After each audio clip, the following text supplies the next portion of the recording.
Hi, we are going to talk to you very briefly about self-leadership in Zoom to make sure that you are presenting yourself in the best light and participating in your classes the best way you can as well. So first, we're going to just talk a little bit about technology in general, bandwidth usage and access, talking a little bit about how your name and photo should probably look, what breakout room best practices are, and then a little bit about settings. All right, so let's take a look at general tech and bandwidth. So, for the most part, the number one tip we have is that these pay off. Look stupid, work great. Um, we understand costs though. So, if you can only use AirPods, you can only use AirPods. It's just that these are really good at canceling out other sounds that might be in your house and also making sure that your voice sounds crisp and clear and that we can hear you as best as possible, even when your bandwidth is kind of wonky. So it sounds cliche also, but true. If you have any problems with your setup, the first thing I recommend you do is log out and back in again. Just make sure your tech is plugged in beforehand. So I have run into that problem before. I have tried to change my technology midway. Really bad choice. And I will also say on that general tech side that phones do make a really good backup for Zoom. Uh, but it's going to highly limit your experience. So if you're taking a class, if you're trying to participate in a good webinar that's going to have breakout rooms, whatever you're trying to do, you will have a more difficult time doing so. When you're on your phone, you have to press a button for a speaker. Don't do it in your car. It's not safe. There is a driving mode. Don't use it. We love you. We don't want anyone to die while in a Zoom meeting for class. Thanks. So for us though too, when you're on there, it's hard to see the chat at the same time, and a lot of times in classes, particularly as soon as you get over 8 students, there's going to be two streams going on. There's definitely going to be what's happening here on video, there's going to be the talk that's going on out loud, and usually there's a second side conversation going on in the chat. So that can be really important to not limit your experience when you're in those few immersive sessions that we have in our program that are live like that. But the number one thing, if you're having bandwidth issues, that I would tell you to do first, tell your professor. Emailing isn't as helpful. We're in a live session. We're not checking our email. That's So true. if you can, yeah. So if you can send a private chat, please do. That's the best way. I know if you're having bandwidth issues, that might be hard to do, but try to really quick throw one off to us that says, hey, I'm having bandwidth problems. I'm trying to work it out. Do your best. And to lower usage if you're on your machine, the biggest things I've found that are helpful is turning off video, number one. It just lowers the processing that's required. Also, if you try to use a virtual background and you start having bandwidth issues, turn that off right away. So any accelerating that you're doing, turn it all off. Just go as simple as you can, and hopefully that will work. One thing some students have had success with also is logging into both their phone and their computer. It sounds like that would use more bandwidth, but it doesn't. And just using their phone for audio and using their system to see what's on screen, like the shared slides, or to participate in breakout rooms or things like that, because that uses a lot less bandwidth than having the full class experience going on through there. So you can sort of turn off parts and try your best to be able to fully participate that way. Because a lot of times where lag will show up is in your audio. So you'll try to participate in the same time as everybody else, but find out that yours is lagging behind. So that solves that problem a lot by making sure that the audio on your computer or on your phone is synced up in real time and the video is synced up in real time on two separate devices. Yep. Real pain, it's terrible. Can be done, have done it myself. Devin, do you have anything you want to add on general tech and bandwidth issues that students might face or that you want to give them as a heads up for how to do well? I think just reiterating, right, having that backup plan in place. So just knowing that there are other resources if, internet starts to go down, and although it may not be perfect, we recognize that we're all operating in kind of a low resource time. So again, just having some of those tips and other options available is perfect. Yeah. And also, I think students, a lot of times, the first couple times you log in, it's kind of overwhelming. You're a little bit nervous about what we're about to ask you to do, and Yep. we completely understand that. So check the dumb stuff Have missed doing this a couple times myself.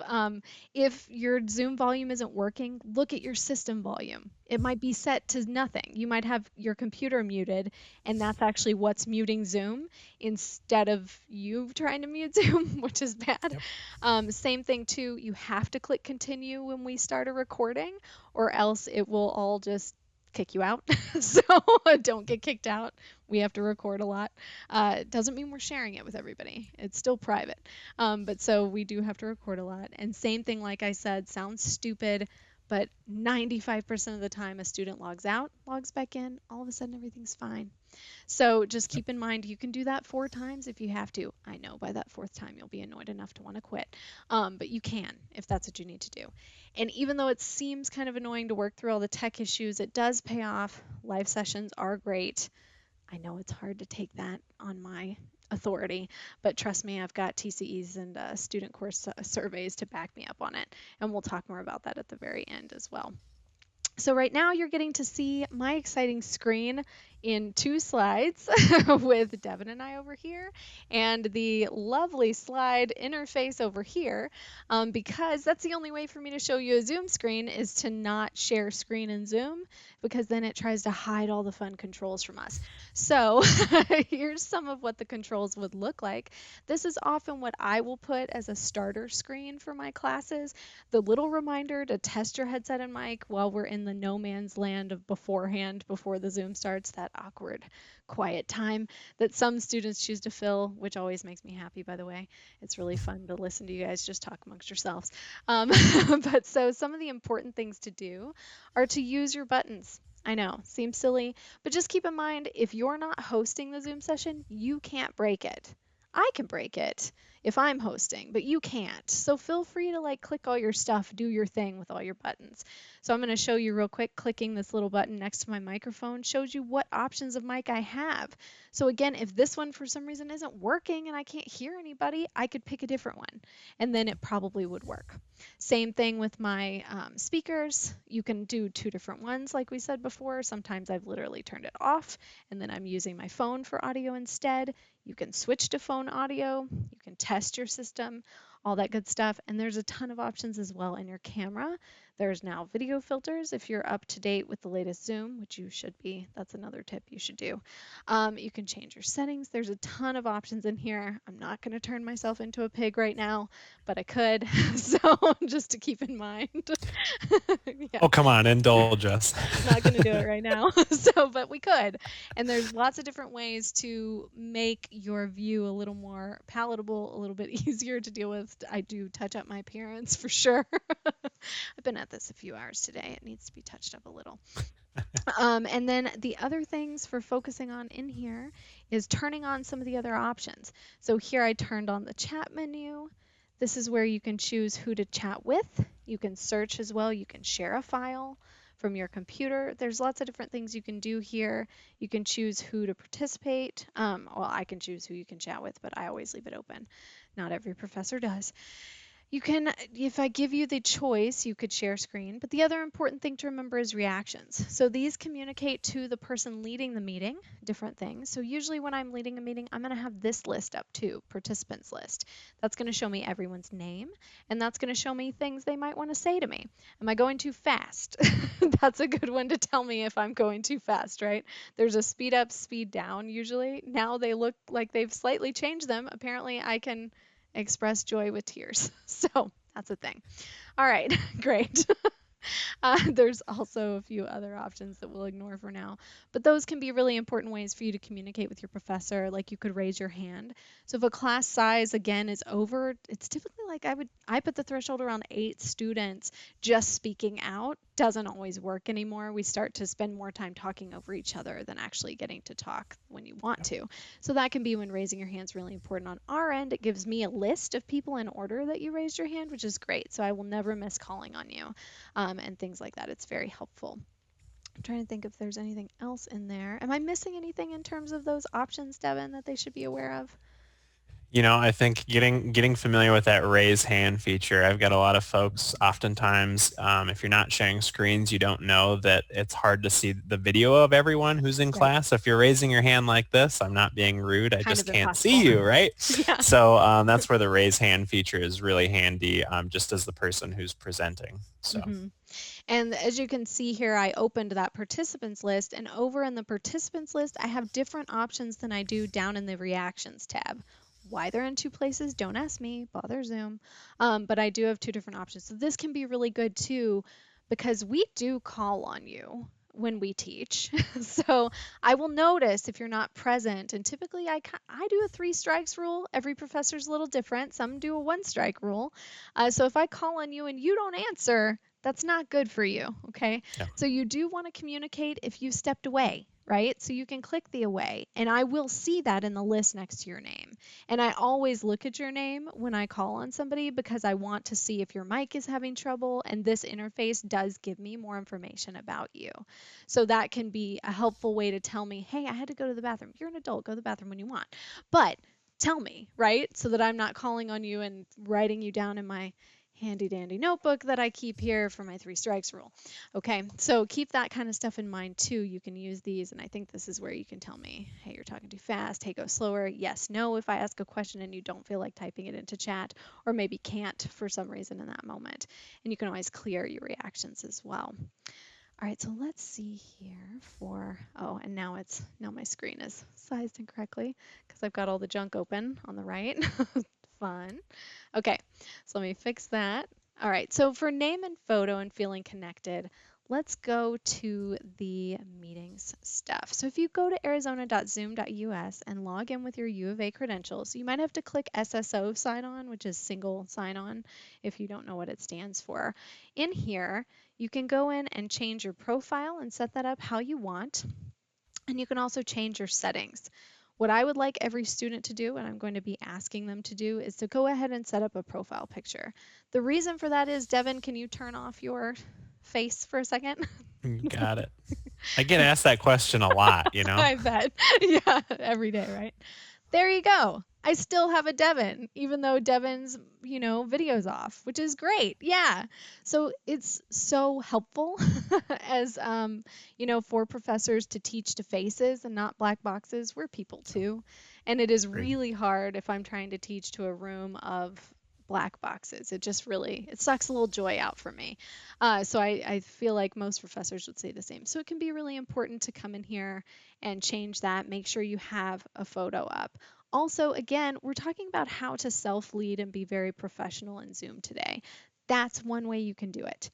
It's really a great idea to go ahead and change that to make sure that you have it showing you the way that you want to be shown if you're in those professional settings. It's a humanization thing. And we do want the Zoom to do its best to connect us as people as much as possible, especially during these times where we all feel very disconnected by nature.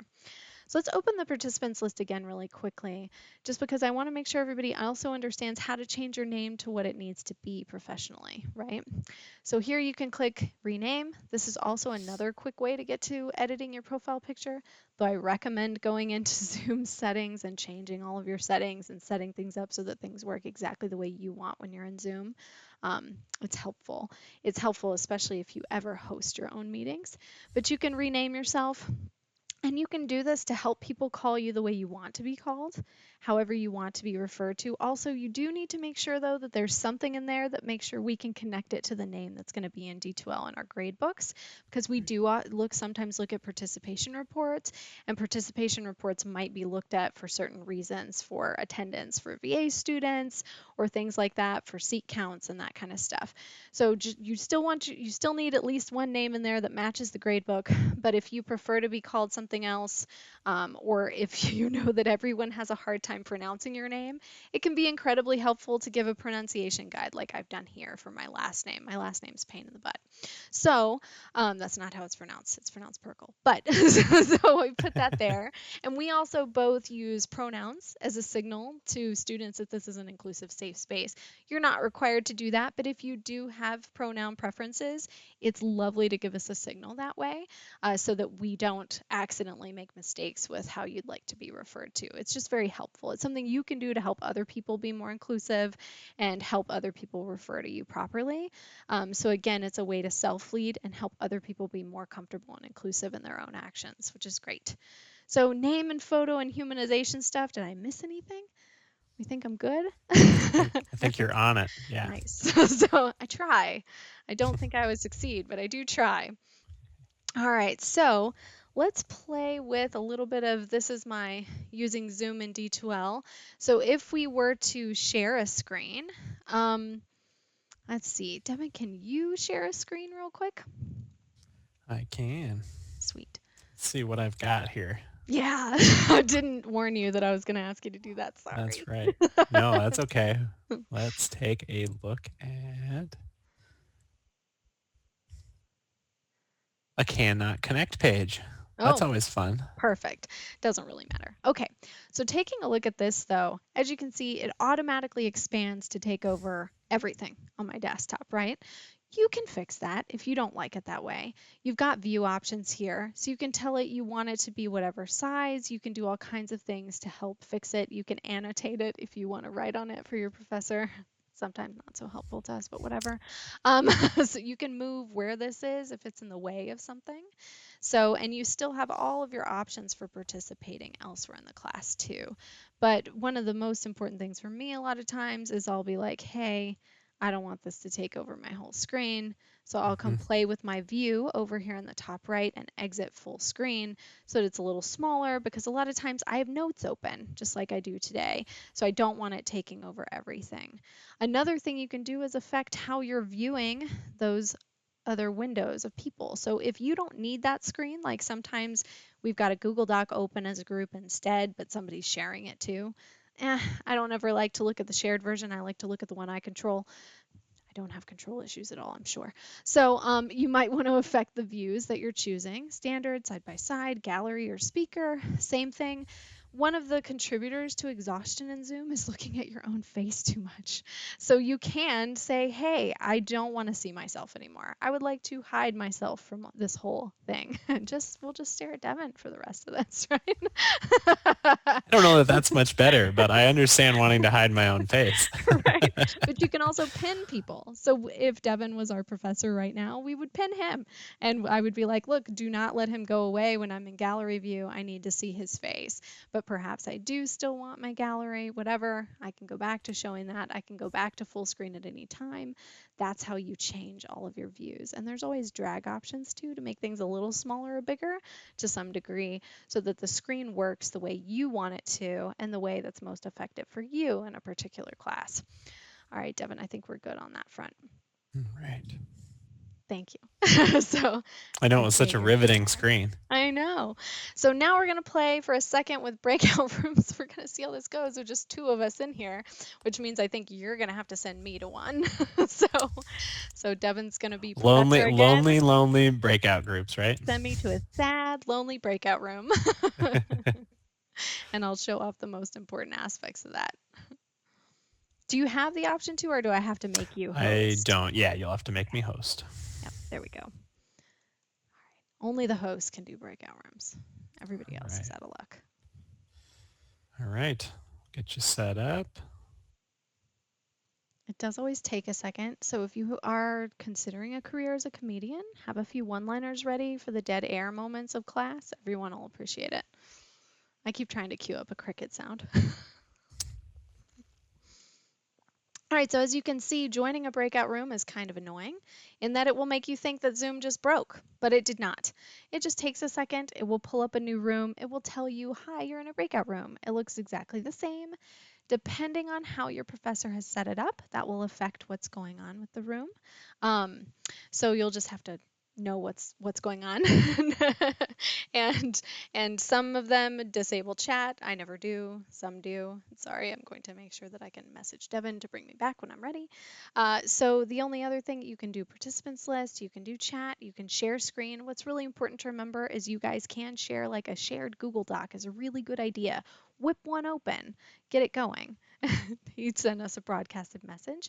Another really super crazy important button to remember is the ask for help button.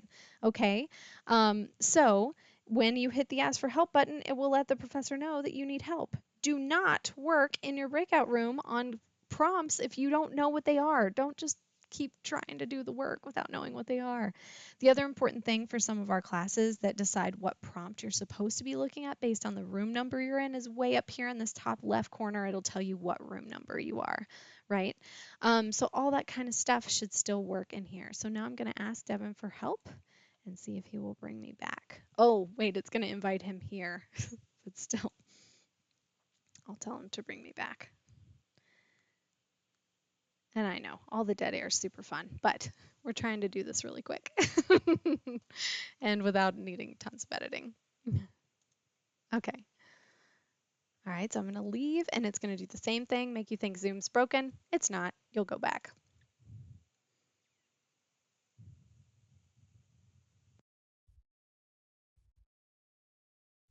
And we're back, but typically you are automatically muted when you return, so that's normal. So just be aware of that. You may have to unmute. And if for some reason when you try to unmute, it doesn't work, there is sometimes a setting for professors where they mute you and they don't realize that you can't unmute yourself.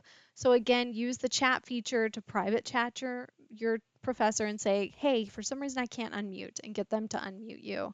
And that should let you take back over. So some of the common comments that we get in class before they've attended usually is that these live meetings seem scary or unnecessary. We do get it. I understand this does not seem like a fun day to go be socially awkward with the rest of your class and talk about course topics. But so we are teaching leadership. The research does not show that teaching leadership without human interaction is a good idea. So the human interaction piece is good for you, even if it's a challenge, even if you're not looking forward to it. So try to put on your growth mindset hat and recognize that this is a good idea, that you should do this. Also, we usually only get these comments before you've attended the first time. There is something about the way that we do case discussions and the way we do live discussions that really does help solidify your understanding and take it to the next level. So I never get these comments on TCEs that these are unnecessary. In fact, our TCEs always list the live discussions as, and TCEs are teacher course evaluations, the old term for them. But we always get the comment that these are necessary, that they improve the course, that they improve the program, and that they help you get more out of your work. So just keep that in mind. Other students have been exactly where you are. If you haven't done one of these sessions before, you'll be okay. What we are typically not grading in these sessions is your understanding. We've already done that via whatever pre-quiz you had to take or turning in the notes before you came to a session. So what we are looking for though is for you to participate. So they're almost all participation grades in the organizational leadership program. So keep that in mind too. There's no stupid questions. There's nothing like that. Just show up, attend, and think with us, and ideally share. So in reflections, one of the number one comments I get when people reflect on these is that they wish they had shared more because they had something to share that was related, but they didn't. Mm. Yeah, or that they wished other people would share more, right? Yep. That's number one comment I get all the time. Exactly. So just keep in mind, even if you have something tangential, go ahead. It's totally related. And especially in the cases in psychology of leadership, if you're a history buff, please talk. There's almost always something to share that you can bring to the table that us non-historians will not have to say. But really adds so much value to Yeah. the discussion for sure. Absolutely. I wish I could remember everything that had been shared with me over the years about those cases, but I totally can't. So, really, it's about sharing our experiences, bringing together our collective knowledge, and learning together. So, again, if you have any question at all, I guarantee somebody else in the room has it too. So, feel free to ask it. Bring it up in the room. Let's get it out there. Or if you have a related personal experience and are comfortable sharing that, obviously, we're not going to pressure you to. But if you're comfortable sharing it, it will help someone. There has never been a time where there was a disclosure that was not helpful so far. And how long have I been teaching, Devin? A little while. Just a bit. Just a bit. So, and the particular class I'm thinking of, I've been teaching now almost every semester at least once for 8 years. So that's a lot. That's a lot of student disclosures, and not one has been unhelpful yet. The other comment we get a lot is I hated the makeup assignment. We know. That's why we require you to come to live sessions. So, because the makeup, if you have to make it up, is just, you have to watch it and you have to answer a bunch of questions and we have to get it, your participation another way without you being present with us. And it's not as good. And it's not a lot of time. What one student told me was it drove them crazy to sit there and watch it because they had things to say and nobody to say them to for 3 hours. Right. That's miserable. Yep. Yeah, that's like listening to a quiz show where you know all the answers, but nobody can hear you. So Yeah. I totally think that's the worst. So just keep that in mind. And if you ask to not attend and you do want to make up, just keep in mind, especially during the pandemic, we're probably going to grant you that option. But at the same time, it's not great and we don't recommend it. And it will reduce your learning. Unfortunately, I've had students tell me that too. They said they could not stay engaged when they were listening to a 3 hour recording the way that they could when they were participating in a 3 hour session. Because when you're participating, you get to be in the breakout rooms, contribute to the notes, etc. But you don't when you're on your own. So keep that stuff in mind too, that those are the 3 top common comments I get about live sessions. So I just wanted to say one final PSA before we finish talking about how to self-lead in our online courses and in Zoom and be basically the most effective Zoom citizen you can be as a student with us, is please take your accommodations with the DRC. I am seeing, particularly this year for some reason, so many students who qualify for accommodations but then don't take them, which I just think is not helpful to you or us. So it's in our best interest and your best interest. You've qualified for those accommodations, you should take them. I believe you have to request them for every course you take, and many students don't realize that they have to request them again for the next set of courses they're taking in 7-week 2, even if they already requested them for their 7-week 1 courses. So a lot of Right. times I'll have students that have requested for 7-week 1 but not in 7-week 2, and we're not allowed to give them to you even if we know what they are from a previous course with you.